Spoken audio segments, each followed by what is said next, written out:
is Cheryl once again from Saladmaster here in Perth, and today I want to show you how to make beef caldereta or beef stew. It's a Filipino dish. This is how we make it. I'm going to use my 5-quart wok. At the end of the video, you will see the ingredients. So I'm using phone number 4 of my Saladmaster machine. That's the slicer, cut some onions. So basically in Saladmaster, just throw all in.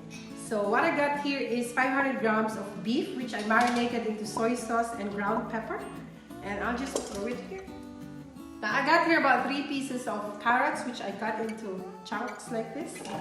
1 whole capsicum, which I cut into chunks as well. 200 grams of tomato sauce. This is optional. Peanut butter, 2 tablespoons.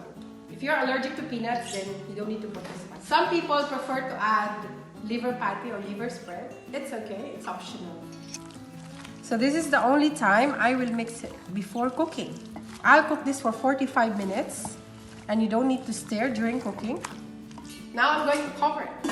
Very simple. 45 minutes, medium heat. When you hear the click, I'll turn it down to low. No stirring needed.